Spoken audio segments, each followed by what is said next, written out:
Okay, thanks for coming. My name's Joe Bray. I'm in the School of English, and thanks for coming to hear this somewhat unlikely pairing, Jane Austen and the North. And I'm just going to say a few things about what the North means for Austen and for her characters, and a particular reference to Pride and Prejudice, which, as some of you know, I'm sure, is the novel where she's most interested in all things Northern. So those of you who stayed at the Rutland Arms in Bakewell, that's the big hotel right in the centre of the town. This is a picture of it from the photo from the late 19th century. Might know that the room on your left as you look, on the first floor, room 2, has a sign outside it, which says this. In this room, in the year 1811, Jane Austen revised the manuscript of her famous book, Pride and Prejudice. It had been written in 1797, but Jane Austen, who travelled in Derbyshire in 1811, chose to introduce the beauty spots of the Peak into her novel. The Rutland Arms Hotel was built in 1804, and while staying in this new and comfortable inn, we have reason to believe that Miss Austen visited Chatsworth, only 3 miles away, and was so impressed by its beauty and grandeur that she makes it the background for Pemberley, the home of the proud and handsome Mr. Darcy, hero of Pride and Prejudice. The small market town of Lambton, mentioned in the novel, is easily identifiable as Bakewell, and any visitor driving thence to Chatsworth must immediately be struck by Miss Austen's faithful portrayal of the scene, the large, handsome stone building, standing well on rising ground and backed by a ridge of woody hills. There it is today, exactly as Jane Austen saw it all those long years ago. This is wonderful, but there's only one problem with it. There's absolutely no evidence for anything in this at all. There's no evidence that Jane Austen travelled north in 1811.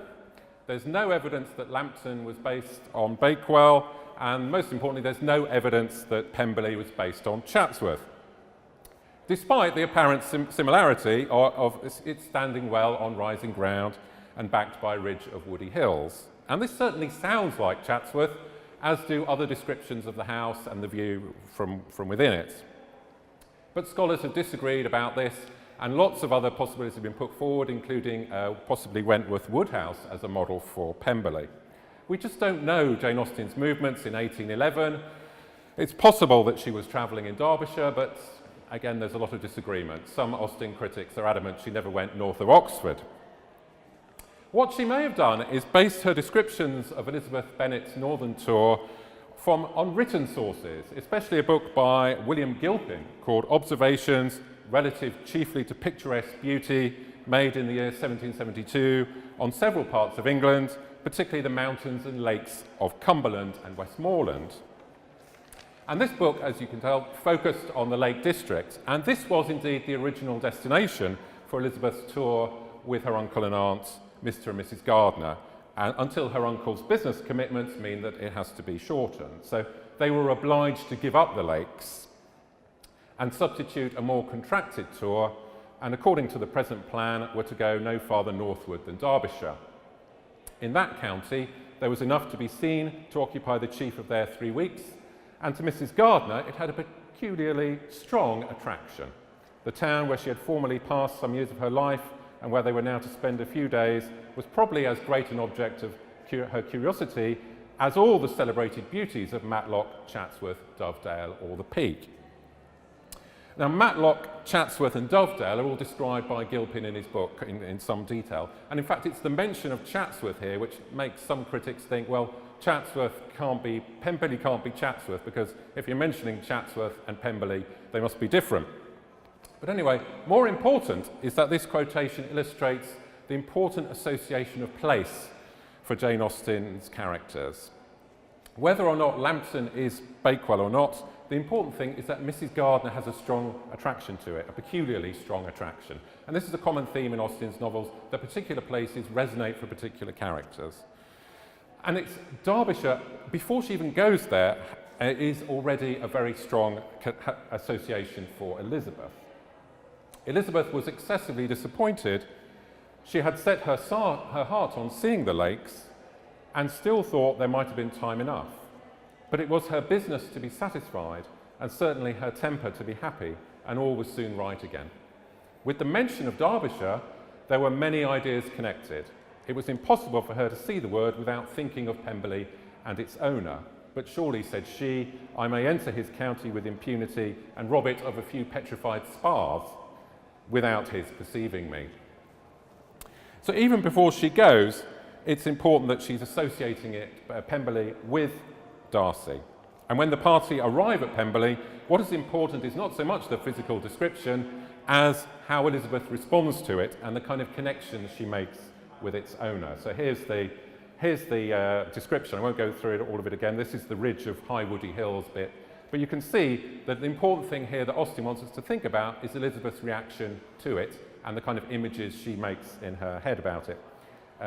From the second half, Elizabeth was delighted. She had never seen a place for which nature had done more, or where natural beauty had been so little counteracted by an awkward taste. They were all of them warm in their admiration, and at that moment she felt that to be mistress of Pemberley might be something. And so it's this tour to Derbyshire, and especially the visit to Pemberley and Elizabeth's viewing of the portrait of Darcy and hearing the praise of his servant, Mrs. Reynolds, which is so important for Elizabeth's gradual re-evaluation of her feelings towards Darcy, her reappraisal of his character. It's much more important than the geography of where they go. It's the associations of what she sees that change her feelings for him. But this is not the only mention of the North in Pride and Prejudice. There are, in fact, degrees of Northness, if we like, in this novel, which Austen wants us to think about. I don't know if you can see this very well. I'm quite fond of it. It's a description, it's a map, of locations in Pride and Prejudice.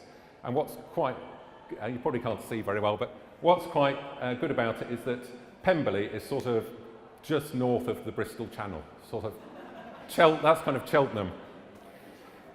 So this is a kind of map of supposedly places in Pride and Prejudice, but of course there's a whole other world north of this that Austen refers to, north even of Pemberley, which is important.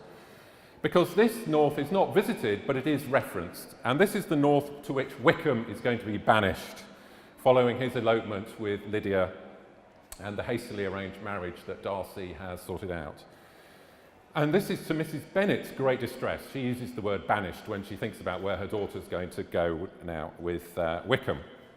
And to Elizabeth's great embarrassment, in conversation with Bingley and Darcy, Mrs. Bennet brings up this banishment.